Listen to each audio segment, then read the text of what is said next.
Stop bersungut-sungut. Ya. Jangan sembarang omong mulai hari ini. Perkataan Kristus dengan segala kekayaannya ada dalam hidupmu dan hidupku. Ucapkanlah apa yang engkau ingin terjadi sesuai iman. Dan please, jangan ucapkan apa yang engkau tidak ingin terjadi dan bukan doamu. Katakan misal saudara satu hari berdoa 1 jam. Dalam doa itu indah. Permohonan, pujian, mazmur bagi Tuhan indah. Termasuk request, hope, dan permintaan-permintaan kepada Tuhan. Setelah doa 1 jam, amin. Lalu kita menjalani hidup 23 jam, dikurangi 8 jam tidur, katakan berarti 15 jam aktivitas kita. Perhatikan, 15 jam itu kita pakai apa? Kalimat apa yang keluar dari mulut kita? Tolong diperhatikan. Jangan sampai 1 jam kita berdoa, hal yang indah, request, hope, harapan, permintaan yang baik, lalu 23 jam kalimat-kalimat kita sumpah serapah, kutuk, jelek-jelekin orang, sembarang omong, kita lupa bahwa setiap perkataan itu ada makna dan akan diminta pertanggungjawaban. Dan jangan juga bersungut-sungut. Karena jangan sampai apa yang tercatat dalam Bible pernah terjadi, ada sekelompok orang yang dibinasakan oleh Tuhan karena bersungut-sungut. Wow. Jadi bersungut-sungut, engkau punya potensi dibinasakan. Karena sungut-sungutmu, engkau juga punya potensi merusak orang lain. Karena sungut-sungutmu, kau punya potensi untuk menghancurkan harapan orang lain. Bible mencatat ada kisah itu. Karena bersungut-sungut, mereka sekelompok orang itu dibinasakan oleh malaikat maut. 1 ayat terakhir hari ini, Pastor bacakan dan saudara mendengarkan. 1 Korintus pasal 10 ayat 10. Setelah ini, saudara-saudara, jika mau mengundang saat ini, silakan orang-orang yang butuh doakan. Sesaat lagi, Pastor Randy akan mendoakan orang-orang sakit. Sekarang, 1 ayat lagi. 1 Korintus pasal 10 ayat yang ke-10. Ya. Firman Tuhan, dengarkan dan simak sungguh-sungguh. Janganlah bersungut-sungut. Sekali lagi, janganlah bersungut-sungut. Saya hamba Tuhan, saya mohon kepada Bapak Ibu sekalian mulai hari ini. Stop bersungut-sungut.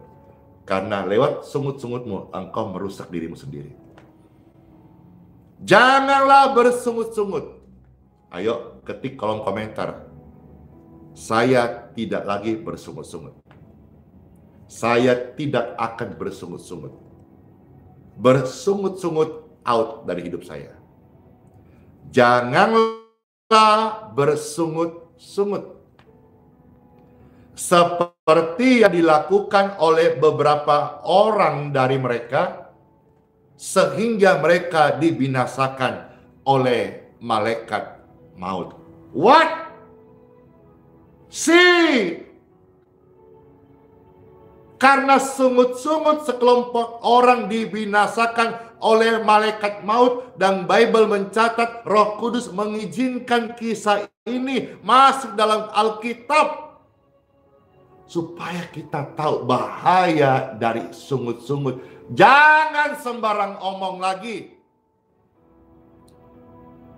Karena sungut-sungut ada sekelompok orang yang harus dibinasakan oleh malaikat maut. Sungut-sungut mendatangkan kelemahan di tubuh dan di hidupmu.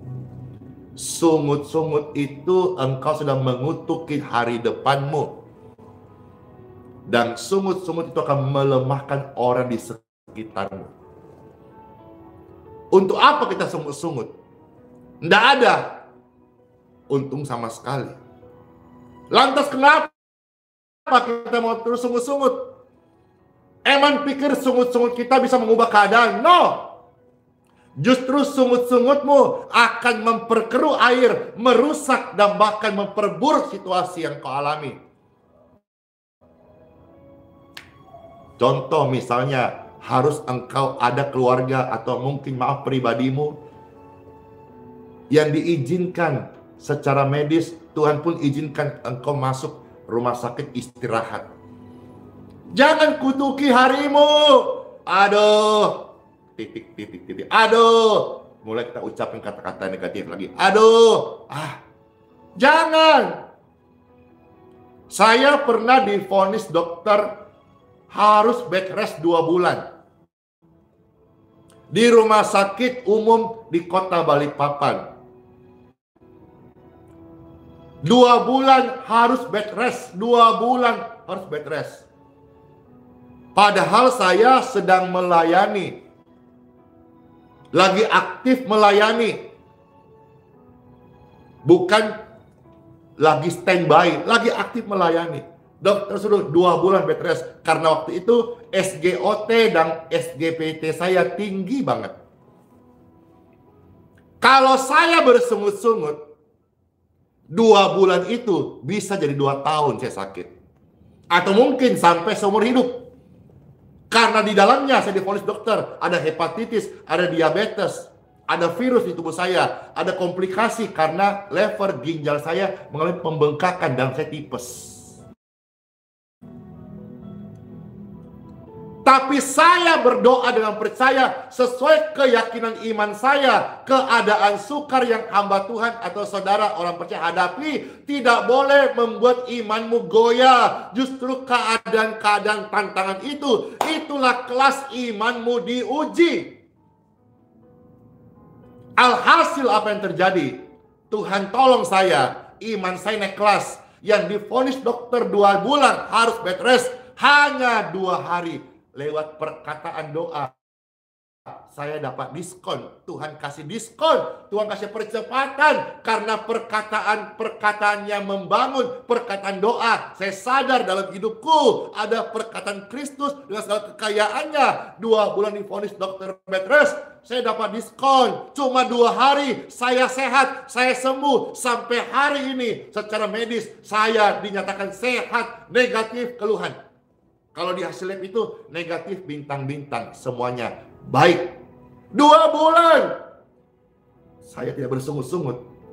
Saya berdoa, saya percaya. Saya menghidupi apa yang saya yakini. Saya yakini dan saya hidupi apa yang firman Tuhan katakan. 2 bulan, hanya 2 hari.